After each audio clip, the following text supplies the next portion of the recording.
noches. Mi nombre es Williams Alexis Maldonado Helvis, estudiante del quinto trimestre de la carrera de Derecho, y hoy vengo a cumplir con la segunda actividad de la materia Derecho Mercantil. En esta oportunidad les voy a hablar del contrato de asistencia técnica, del contrato de suministro y de la cobertura de riesgo de empresas. En el primer punto, que tiene que ver con el contrato de asistencia técnica, es muy importante diferenciar lo que es la asistencia y el servicio técnico. La asistencia implica un conjunto de operaciones de asesoría, adiestramiento y capacitación que se le brindan a una persona que de repente no tiene los conocimientos suficientes para el desarrollo de ciertas actividades y por lo tanto busca la asistencia de una persona profesional. En el caso del servicio técnico, el proveedor sí se encarga de cumplir las operaciones de reparación, de ajustes, que tengan que ver con todo lo que implica una determinada actividad. Cuando esto se lleva a contrato, ya podemos hablar del contrato de asistencia técnica. Esto se manifiesta en diversas circunstancias, como por ejemplo cuando se llevan a cabo estudios de mercado, cuando se llevan a cabo estudios de localización de empresas desde el punto de vista de ingeniería, cuando hablamos también de los servicios de auditoría interna y externa que se realiza en las empresas, cuando se quiere evaluar la eficiencia y efectividad de la gerencia en sucursales, en oficinas principales o en otras oficinas matrices. Este contrato de asistencia técnica está estipulado en el artículo del 27 del 42 de la Ley de Empresas de Seguros y de Aseguros.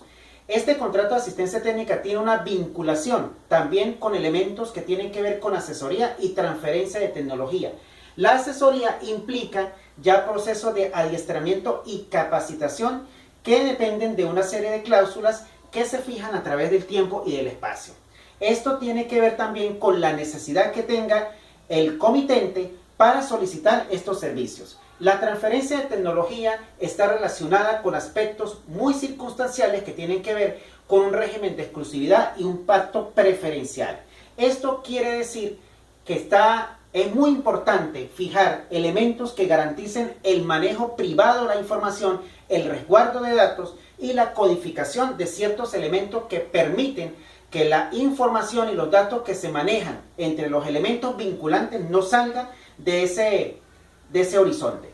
Desde el punto de vista también se establece de que fuera de Venezuela se puede prestar servicio para empresas ubicadas en el exterior y que de una u otra manera requieren este contrato de asistencia técnica en el país. Esto está supervisado por la Superintendencia de Inversiones Extranjeras y allí se especifica muy bien todo lo que tiene que ver con los honorarios profesionales.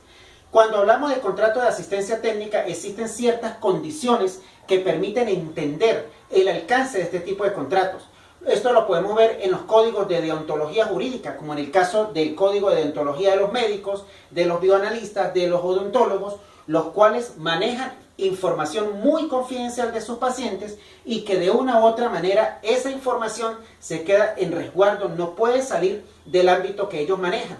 También aquello que realizan las compañías de seguro para efectos de sus agentes. Hay agentes exclusivos que no se les permite desempeñar funciones de seguro con otras empresas, dado que la Superintendencia de Seguro fija condiciones para que estas empresas o estas personas desarrollen esta tarea de manera exclusiva con una sola compañía de seguro. Existe el caso de agentes que no están autorizados todavía porque sencillamente no han aprobado las competencias profesionales. Se les permite trabajar con un código provisional, pero con una sola empresa de seguros. No se les permite desarrollar actos de comercio con ninguna otra empresa de seguros. Todo esto tiene que ver con el contrato de asistencia técnica. También el segundo punto está relacionado con el contrato de suministros. La característica fundamental de este tipo de contrato es que se fijan condiciones de precios fijos, fechas fijas, de tal manera que se garantice un servicio exclusivo y una prestación de servicio de manera constante, más no permanente. Hablamos de un contrato de carácter bilateral, nominado, consensual y de trato sucesivo, que es la característica fundamental de este tipo de contratos. Un ejemplo clásico de esto lo vemos en los servicios que nos presta el ente gubernamental con la luz, con el teléfono, con el servicio de internet, donde nosotros a través de un consumo pagamos cierta tarifa y este contrato es prestado de manera permanente. También existen empresas que establecen contratos de mantenimiento, lo mismo que hacen las compañías de seguro con los proveedores, con las clínicas, con los talleres mecánicos, donde todo se maneja a través de baremos. Estos baremos permiten establecer precios especiales prestados en tiempos especiales, bajo jornadas muy específicas, en las cuales existen condiciones muy particulares para aquellos asegurados que forman parte de esa empresa de seguros. Es muy importante en el contrato de suministro establecer una garantía de producción, establecer una garantía de satisfacción y por lo tanto una periodicidad de servicio. Esto está amparado en el Código Civil, específicamente en el artículo 1173 al 1177 y en el Código de Comercio en el artículo 133 al artículo 150. Allí se menciona también todo lo que tiene que ver con los pactos de preferencia, la necesidad de exigir cumplimiento del contrato en caso de que se produzcan reiteraciones y violaciones a las cláusulas establecidas y por ende el beneficiario también tiene el derecho de establecer una terminación anticipada del mismo, como por ejemplo lo que sucede con los contratos de vigilancia y los contratos de cobranza que fijan aquellas empresas de empresas que prestan servicios fiduciarios. Aquí también podemos ubicar los contratos de compra y venta, que son aquellos tipos de contratos que de una u otra manera pueden tener características semejantes con el contrato de suministro, pero la periodicidad aquí no es constante y no se establece por un tiempo establecido ni muy prolongado en comparación con el contrato anterior.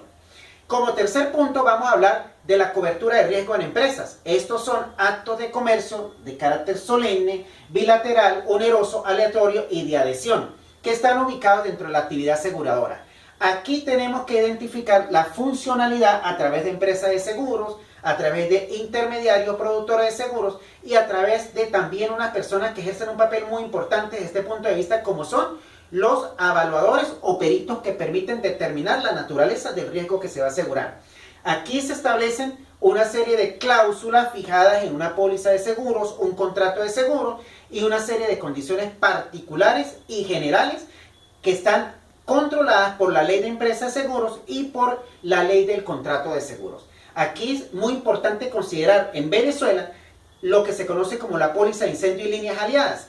Es una póliza del ramo de patrimoniales que constituye un ejemplo característico de este tipo de cobertura de riesgo de empresa, donde existe una serie de coberturas de acuerdo a las reservas técnicas, materiales y operativas que deben reunir las empresas de seguro para efectos de su funcionalidad.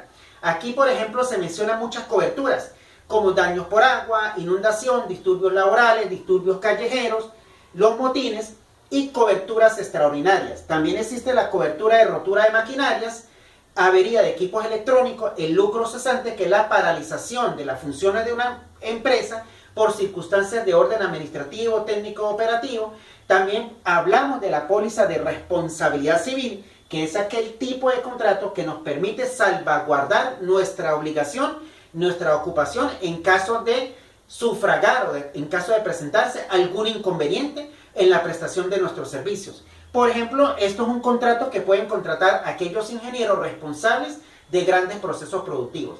También tenemos la responsabilidad civil subsidiaria. Aquí podemos hablar de riesgos en construcciones, riesgos en seguridad industrial y riesgos de fabricación. Es muy importante considerar otros elementos para entender el alcance de este tipo de coberturas, como el caso del infraseguro y del sufraseguro, que es cuando existen limitaciones en cuanto a la cobertura que ofrecen estos contratos.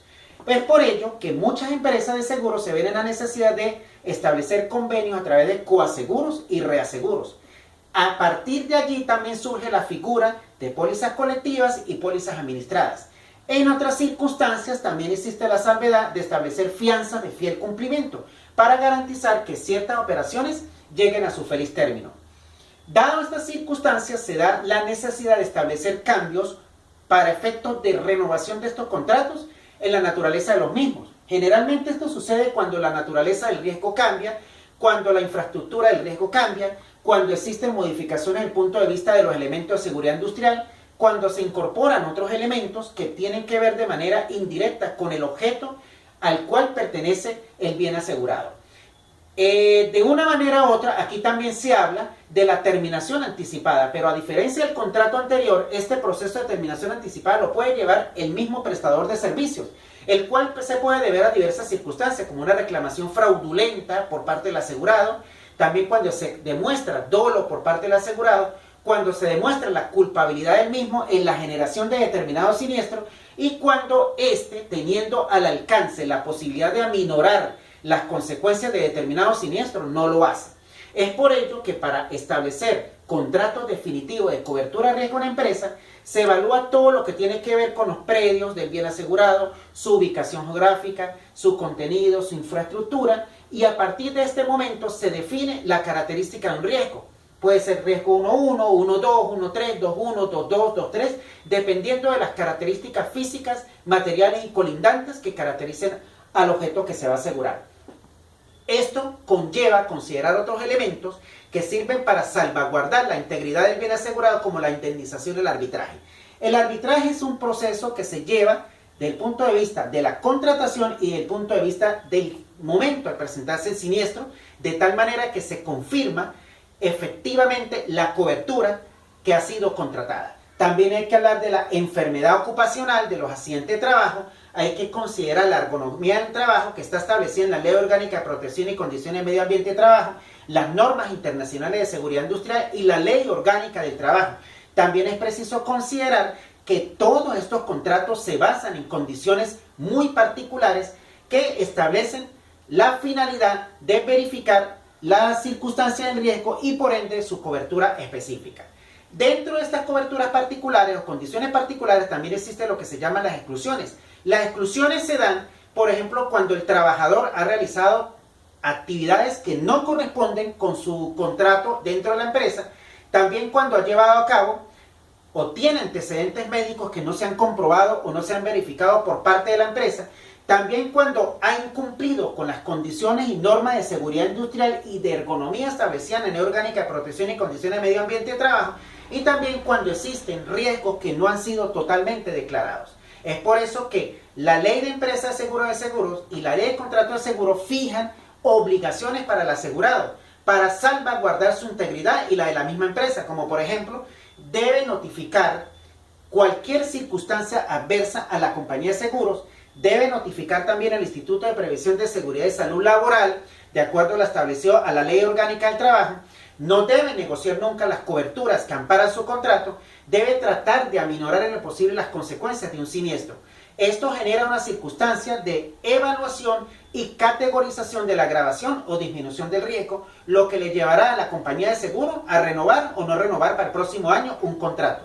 Finalmente, dentro de esta categoría también podemos considerar los contratos de franquicia, que puede ser desde el punto de vista industrial, como el derecho de transformar ciertos elementos para comprender un producto terminado, franquicia de carácter comercial, que son los derechos que puede tener un ente para distribuir o comercializar determinado producto, o la franquicia de servicios, que son los derechos que se le pueden otorgar a un ente para prestar determinado servicio en representación de otra empresa.